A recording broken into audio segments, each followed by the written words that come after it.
What's up everybody, my name is Don, and this is Blaster Master in Space! Jason Frudnick, a young luminary in the field of robotics, fell into a deep underground world in pursuit of a strange creature. Waiting for him in that subterranean landscape was a lone vehicle. The interplanetary all-terrain battle tank, SOPHIA III.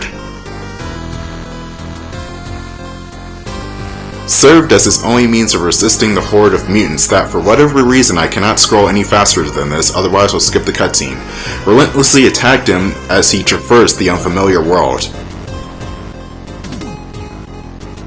Aboard SOPHIA III, he set out in search of the creature, Fred. On his journey, Jason encountered SOPHIA III's support droid, Eve, also the love of his life. Oh, what? We don't know that yet. They worked together to search for Fred and battle the mutants, forming a deep bond in the process. They're not even being subtle with this, they are husband and wife at this point. They managed to locate the Mutant Core in interdimensional space, and by defeating it, saved the Earth from its impending calamity. However, it was not long before they faced another crisis. During the battle with the Mutant Core, a parasite infected Eve. No, not Parasite Eve, a parasite infected Eve. A few mutant cells remained inside her and began to corrupt her body. Jason searched for a cure, but he could find no treatment on Earth.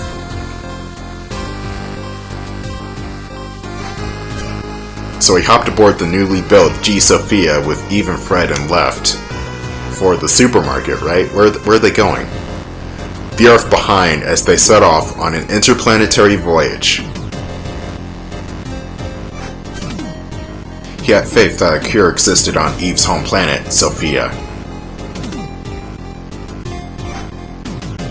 And Eve is now half Violet Beauregard from Willy Wonka. Never thought I'd make that reference. But anyway, this is Blaster Master 02 for just about any console nowadays, including your toaster, your freaking calculator can play this game, your Commodore could play this game. Actually no, your Commodore will explode if you play this game. Don't try it. Let me delete my spoiler-tastic save file. That's just Eve giving me a smile for good luck. It's not like you can play as her in this game. She's sick. Jason has to save Eve until shit goes wrong.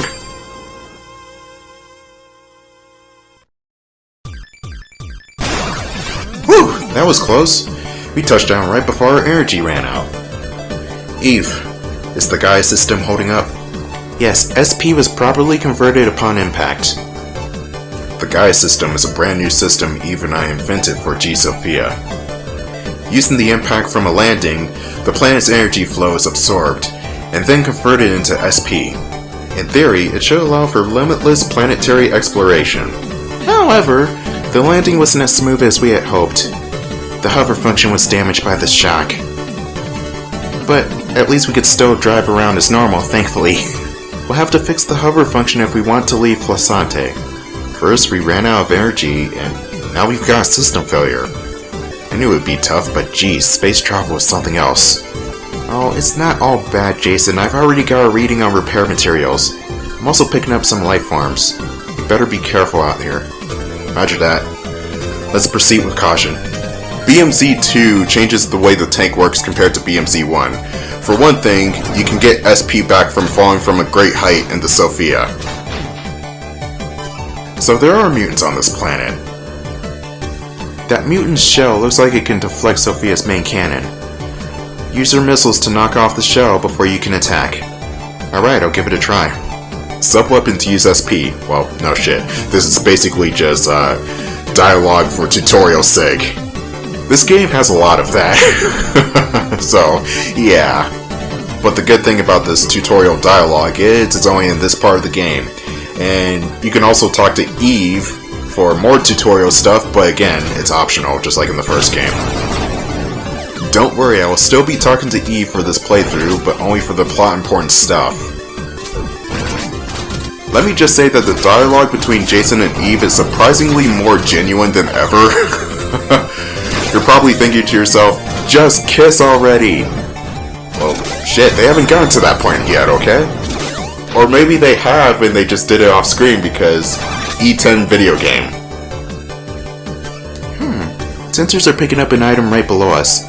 Seems like a cave, Sophia won't be able to enter.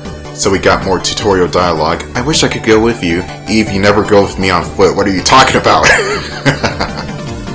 I do like this remark from Jason. Breaking my legs won't let me recover any energy, unfortunately. And then Eve just says, very funny. And that is also a hint that Jason cannot fall from too great a height, otherwise he'll still die. Also, if you can't find your way back, use the Fred icon on the subscreen. Ribbit?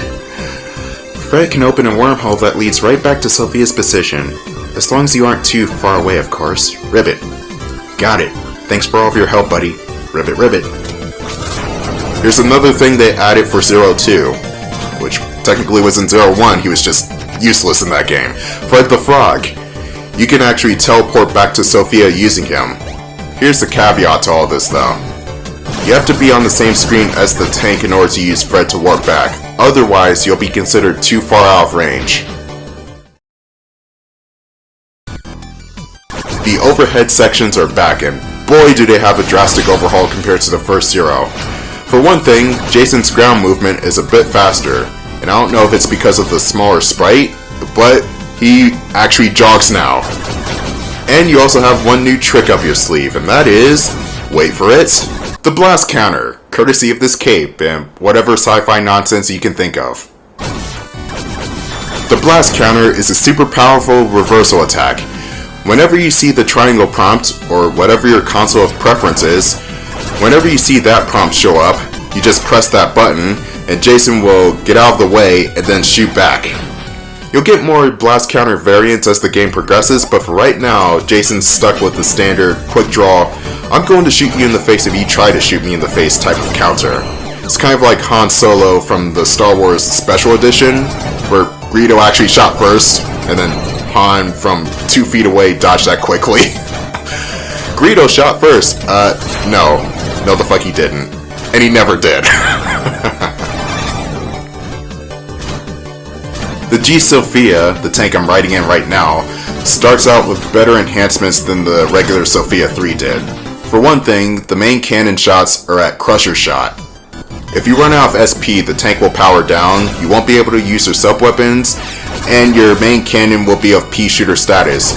So try to time when you actually attempt to shut down your Sophia, because if you do it at the wrong time, you're pretty much screwed.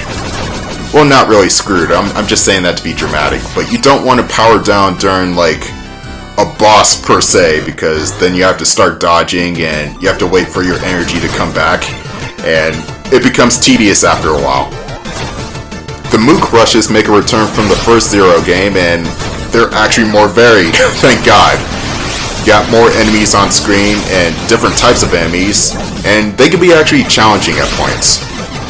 Like these pink turret things, the only way I could do damage to them and not get hit is if I do the blast counter, because they shoot damn quickly. Those giant shielded enemies are impervious from the front with some of your weapons, but some of your other weapons will pierce right through the shielding. Your grenades can work too in order to take them down in one hit. The gun meter makes its return, and with that also means that you also can't get hit too many times, otherwise your weapon energy will go down too. They also nerfed some of the weapons from Zero 1 into 2, so that way you're just not blasting away at enemies very quickly. Like the shotgun here. Seems fine, right? No, it powers down after you spam it a couple of times. They also do that with the wave beam, which is not really a wave beam, it's a wide shot in this game. I'll demonstrate that in a couple of seconds. The weapons in this game are still good, they just aren't as freakishly overpowered as they were in Zero 1, which I can live with actually. So here's the wave beam's substitute for this game, the wide beam. Very good area of effect, but it dwindles very quickly.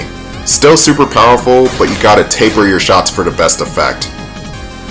In the conversation with the wide shot, Eve will state that this is actually Jason's secondary blaster rifle that he made, because the first one broke. It was that damn overpowered. What's this a map of? Seems to be coordinates of resource planetoids in this sector of space.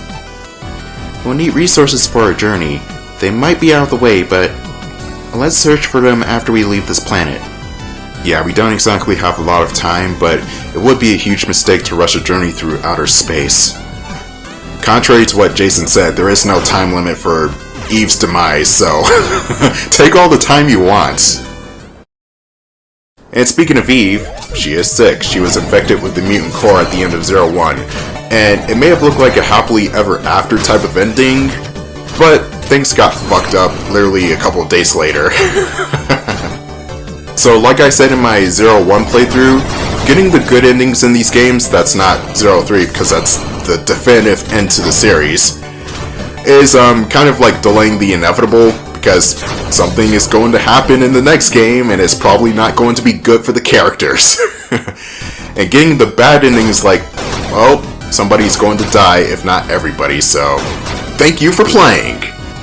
But getting back to the juicy lore of the Blaster Master Zero series, in the several month time span between 1 and 2, Eve started to get really sick, to the point where one side of her body started to change pigment, like she's blue in the face now, and I'm not saying that ironically, like she's literally blue, and she's got some rather noticeable upgrades, if you know what I mean. Jason, being the Boy Scout he is, searches the earth high and low for a cure for Eve, but fails miserably. He also decommissions the SOPHIA Zero. Remember that tank? Yeah, it's no longer playable because he kinda destroyed it on one of his many excavations. Jason then comes to the conclusion of, well, if I can't find a cure on Earth, maybe I can find one on Eve's world. And then he builds the G Sophia and travels to space with Eve and Fred until. There's Blaster Master 02 for you. This story is ridiculous, but that's what I like about the Zero series. It's embracing its inner ridiculousness. The robot girl gets sick somehow, Jason can do all this weird Matrix dodging bullshit, and the frog can somehow teleport you out of danger for some reason. Damn. Eve, there's a boss mutant here. Jason, that mutant has a part we can use for Sophia. Looks like I'll have to take it by force.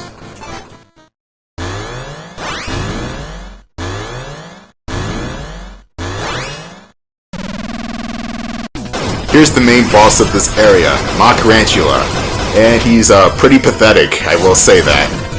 He's got a couple of different attacks, but for the most part he is pretty stationary. The only occasions where he'll move is on this web, like right here. And then he just goes back to the same spot he was before. You can use your blast counters in a chain to destroy the smaller spiders, and also stun Tarantula at the same time. The weapon weakness for Tarantula is the wide beam. And no, it's not like wide beam is the weapon weakness for everything like the wave shot was for the first game. No, there are actual weapon weaknesses in this game.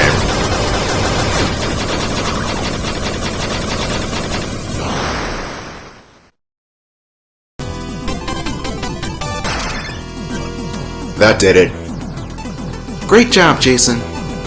Thanks for the support. Are you feeling okay? Yeah, just a little tired, but don't worry about me. I know I've said it a million times, but please don't overexert yourself. Alright then, I'm returning the part now. Alright, with the hover ability, we can now move off of this planet.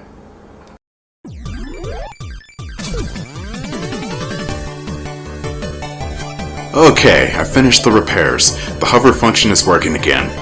Which also means we can head back into space. If we want to get back into space, we'll need to get back to where we landed. As if you don't already know about landing points. Ribbit? Yeah, you're right.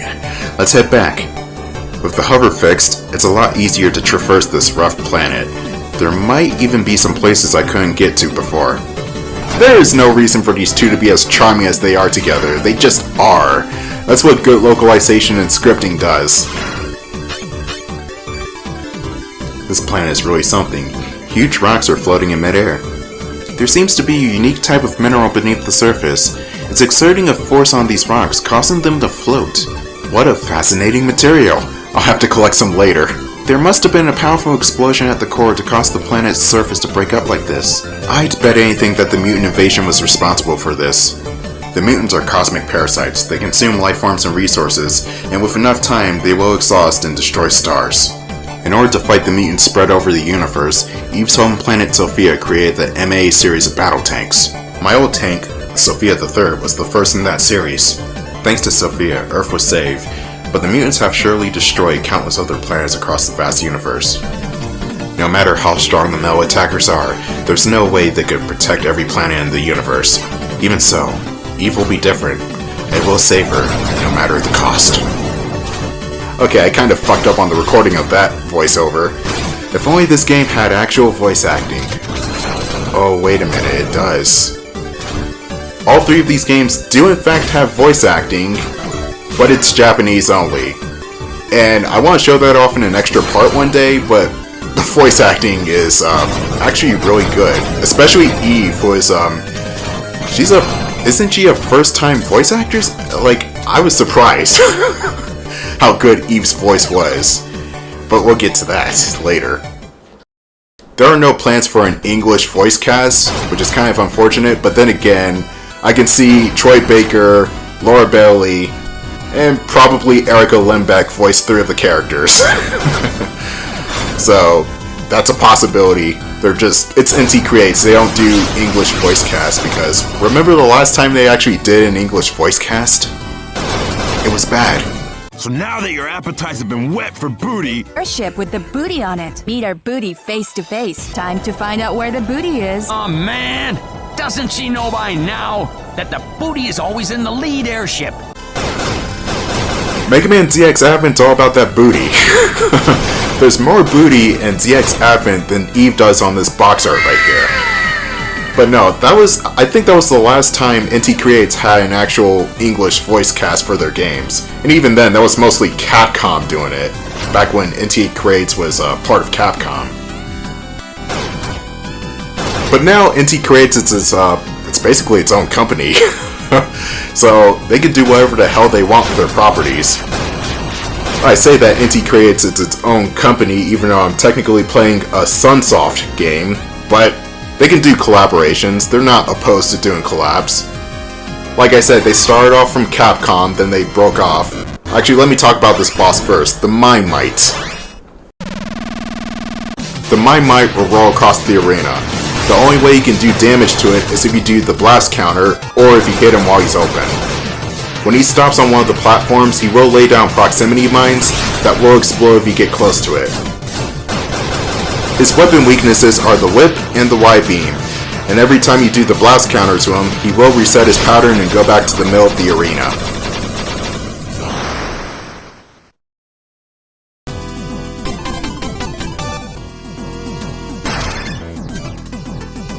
I found a new sub-weapon. It feels like forever since I got a new one. Using the right sub-weapon can make a world of difference in battle. I should take into account the weapon's attributes and the enemy's movements when I'm choosing which weapon to use. But getting back on subject with the Inti Creates thing, they are ex-Capcom staff. They've worked on Mega Man's 9 and 10, Mega Man 01 through 4, and Mega Man ZX and ZX Advent. And now they are quite honestly doing their own series and are rocking at it. You got Inti Creates' flagship series, Ashuri Striker Gunvolt, which I've only played the first 2, and they're not bad. If you like Mega Man style games, but you're playing as the Zero character, then you'll like Gunvolt. Then there's also Galgun. I never played Galgun, I don't know what that type of game is. And you also got Blaster Master Zero, what I'm playing right now, which is technically from Sunsoft, but I digress. We have successfully departed planet Flosante.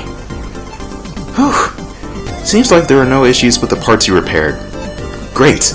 Now let's search for the dimensional tunnel leading to the next sector. Dimensional tunnels are wormholes connecting different space sectors.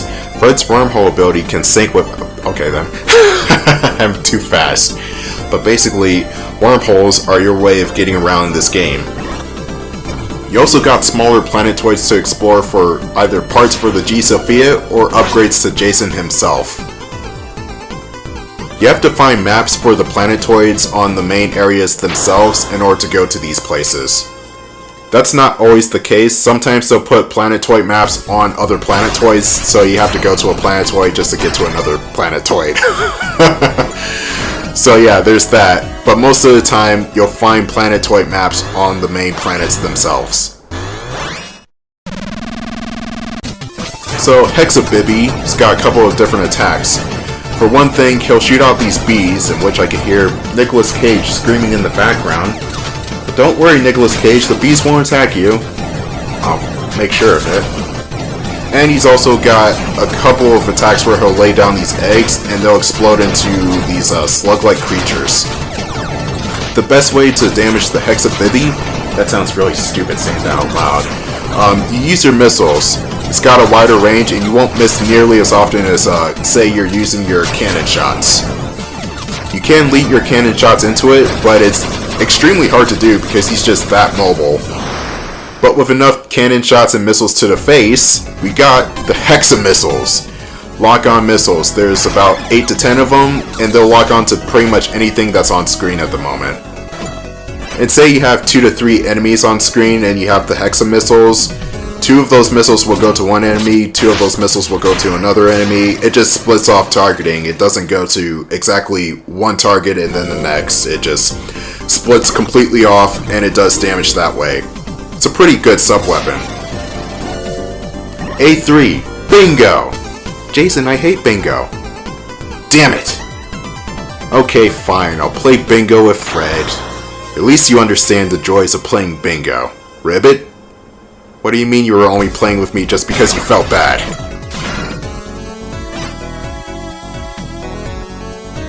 Here's a puzzle. It's not really a puzzle, it's more like, shoot these things in order to get by. You have to shoot the glowing cores in order to make platforms for yourself. This is where the missiles come in handy because they can phase through walls where your cannon shots don't. So be sure to use your sub-weapons liberally. That was a planetoid map I just picked up, but that's not going to be for this sector of space. No, that's going to be for next part.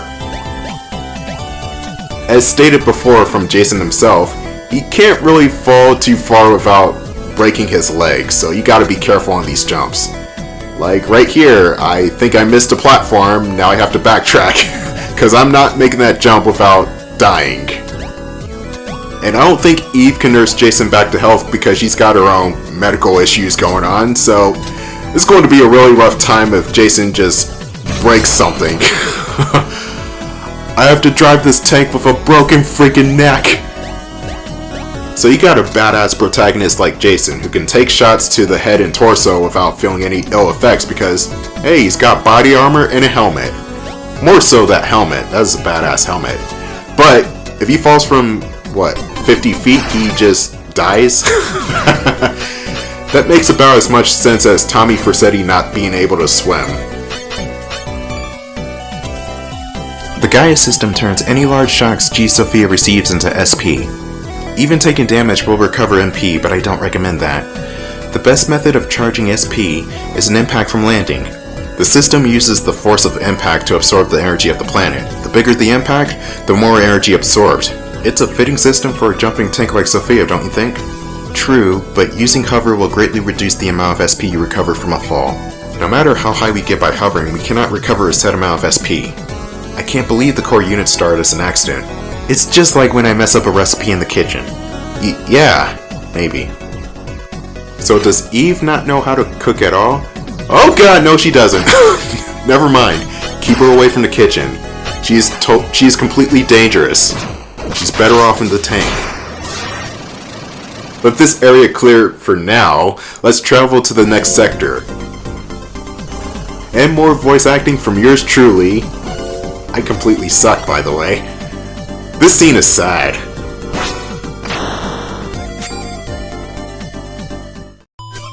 Just how long has it been since we left Earth on this journey to Sophia? Eve's putting on a brave face, but she's still getting weaker. Even though Sophia is slowing the corruption, traveling through space like this is physically demanding.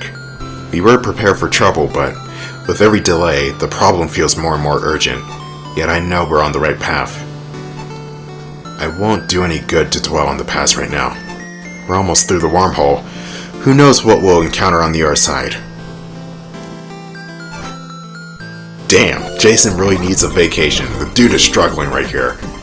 But that's going to be the end of part 1 of Blaster Master 02. Tune in for part 2, where we go to that big ringed planet to see what's up.